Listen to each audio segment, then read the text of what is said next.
বক্তব্য রাখার জন্য আহ্বান জানাচ্ছি গদরিয়া উপজেলার স্বেচ্ছাসেবক দলের সদস্য হচ্ছে আহ্বান জানাচ্ছি।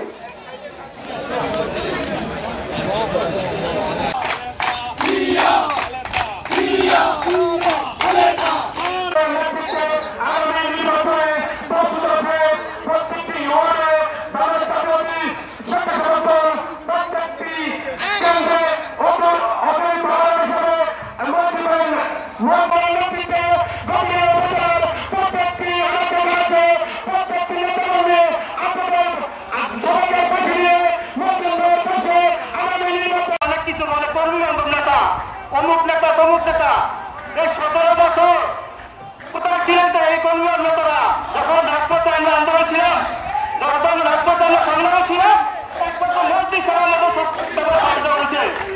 আমাদের মুক্তাপুর দিয়েছিল এই রাস্তা আসেন, আমরা দ্বিতীয় নেতা আগে আমরা জামিন নিয়ে যাই, কিন্তু আমাদের যাতে মন্ত্রী সভার আয়োজিত 7 নভেম্বর উপলক্ষে আলোচনা প্রধান অতিথি যারা মন্ত্রী সাহেব ও অন্যান্য সবাইকে আমার পক্ষ থেকে সংগ্রামী সালাম ও শুভেচ্ছা।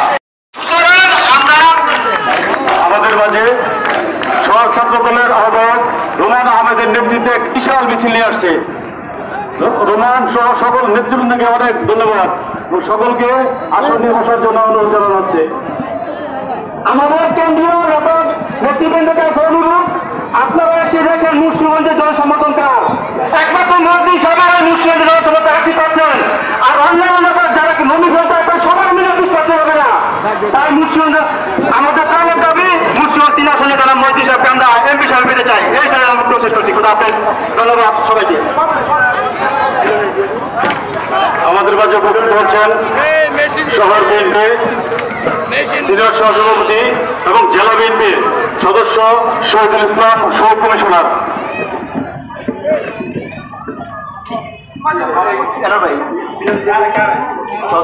এ পর্যায়ে আমাদের মাঝে বক্তব্য রাখবেন সদর উপজেলা স্বেচ্ছাসেবক দলের আহ্বায়ক মিলনটাকে বক্তব্য রাখার জন্য অনুরোধ জানানো।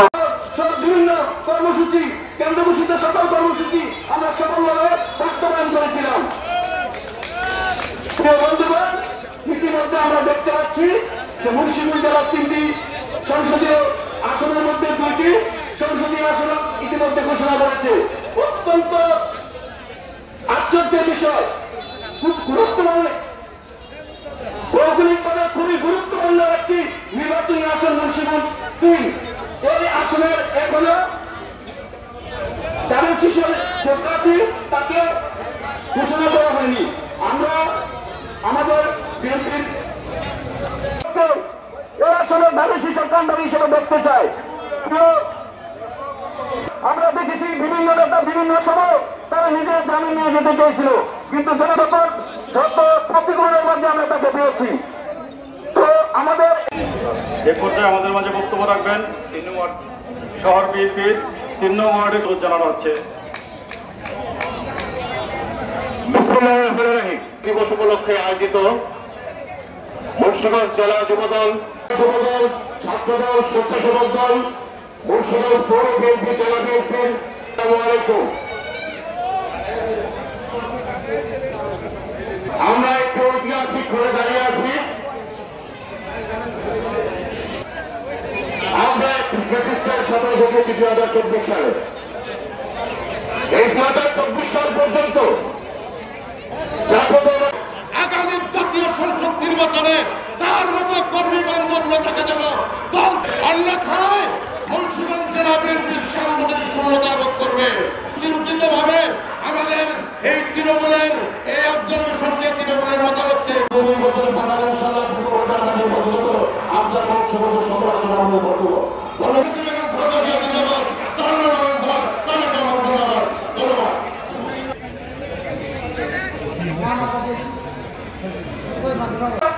যে কোনো সিদ্ধান্তের প্রতি আমরা আস্থা রাখি এবং বিশ্বাস রাখি, কিন্তু অত্যন্ত দুর্ভাগ্য এই যে মুন্সিগঞ্জ জেলার রাজনীতিতে বিগত স্বৈরাচার ফ্যাসিস্ট শেখ হাসিনার বিরুদ্ধে যদি একজন কোন নেতা পুরো 17 বছর আন্দোলনের সংগ্রামের নেতৃত্ব দিয়ে থাকেন, তিনি তার নেতা মহিউদ্দিন আহমেদ।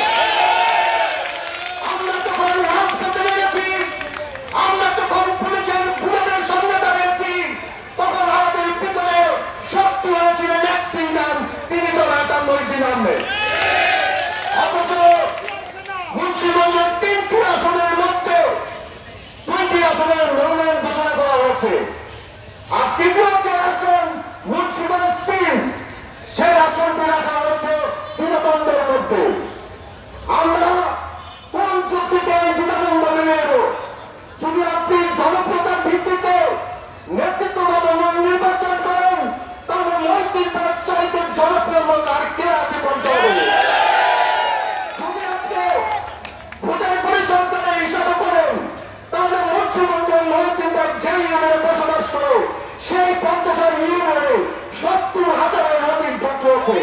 তার মধ্যে 90% ভোট বিএনপির ধানের শীষের তথা আব্দুল হায়েদ তাদের নিজস্ব ভোটব্যাংক হিসেবে পরিচিত। একজন মনোনয়ন প্রত্যাশী প্রার্থীর নিজ অঞ্চলে 70,000-এর মতো একটা বিশাল ভোটব্যাংক থাকার পরেও বিগত আন্দোলনের সংগ্রামে জীবন বাজি রেখে সংগ্রাম করার পরও যদি দ্বিধাদ্বন্দ্ব থাকতে হয়, তাহলে আমাদের মনে প্রশ্ন জাগে, তাহলে একজন মনোনয়ন পাওয়ার ক্ষেত্রে তার মাপটা কি হতে পারে? তাই সংগ্রামের সাথে বন্ধুগণ, আমরা প্রত্যেকে মনোনয়ন দেওয়ার পূর্বে কেউ না কেউ তার পক্ষে বলতে পারি, কিন্তু যখন দল থেকে মনোনয়ন দেওয়া হবে তখন অবশ্যই আমাদের প্রত্যেককে ধানের শীষের হয়ে কাজ করতে হবে। বিশ্বাস করি এই মুন্সিগঞ্জ 3 আসনে জনতা মহিউদ্দিন ভাইকে দেশটার তারেক রহমান ধানের শীষের প্রতীক তুলে দেবেন। তিনি বিগত সময়ে যেভাবে নেতাকর্মীদের পাশে থেকেছেন, সেইভাবে আমরা কিন্তু এই জেলায় আর কোন নেতাকে পাইনি। যদি মহিউদ্দিন ভাই কোন কর্মসূচির নেতৃত্ব না দিতেন, তাহলে মুন্সিগঞ্জে বিএনপির কর্মসূচি পালন করার মতো একজন নেতাকে খুঁজে পাওয়া যেত না। সেই নেতাকে এভাবে দ্বিধাদ্বন্দ্বে না রেখে অবিলম্বে মুন্সিগঞ্জ 3 আসনে জনতা মহিউদ্দিন ভাইকে ধানের শীষের মনোনয়ন দিয়ে এদেশের মানুষের আশা আকাঙ্ক্ষার প্রতিফলন করতে চাই। সংগ্রামী ব্যক্তিবৃন্দ,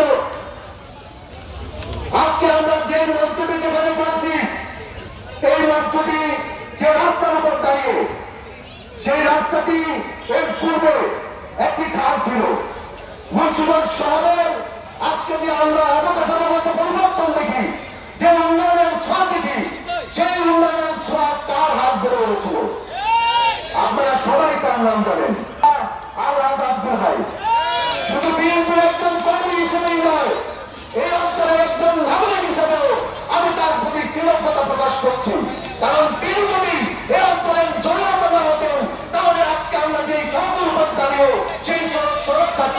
থাকত।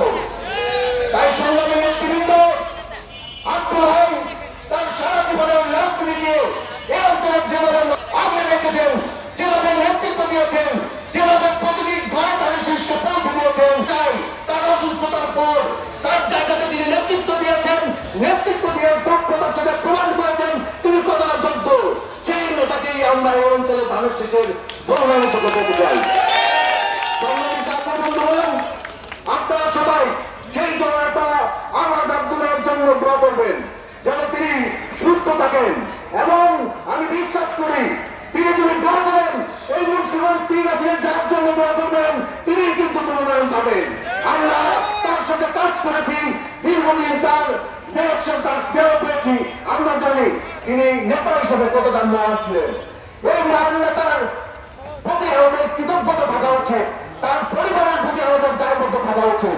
তার বর্তমানে তার পরিবারের যারা নেতৃত্ব দিচ্ছেন তাদের হাতেই বিএনপি সুরক্ষিত থাকবো, তাদের হাতেই ধানের শীষ সুরক্ষিত থাকবে। তার সংগ্রামী নেতৃবৃন্দ আমার বক্তব্য দিয়ে করবো না, সবার প্রতি আহ্বান থাকবো দল যে কোনো সময় যে দলকে মনোনয়ন দিতে পারে, কিন্তু আমরা যাকে যোগ্য মনে করি তার পক্ষে অধিকার আমাদের রয়েছে, কিন্তু যখনই দল তারপর মনোনয়ন দিবে তখন আমাদের সকল পক্ষ সকল জনগণগুলো তাদের শিশুর পক্ষ কাজ করতে হবে। কেননা বিএনপি টিকে থাকলেন আপনি আমি টিকে থাকবো, এদেশের জনগণের অধিকার রক্ষা হবে, এদেশের মানুষ ভালো থাকতে পারবে। তাই বিএনপির স্বার্থের জন্য আমাদের সবার ব্যক্তি স্বার্থ ত্যাগ করে কাজ করার মানসিকতা তৈরি করতে হবে। সেই আহ্বান জানিয়ে আমার সংক্ষিপ্ত বক্তব্য শেষ করছি। বাংলাদেশ জিন্দাবাদ, বাংলাদেশ জাতীয়তাবাদী যুবদল জিন্দাবাদ, শহীদ জিয়াউর খালেদা জিন্দাবাদ, আজাদ আব্দুল্লাহ জিন্দাবাদ। ধন্যবাদ সবাইকে।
What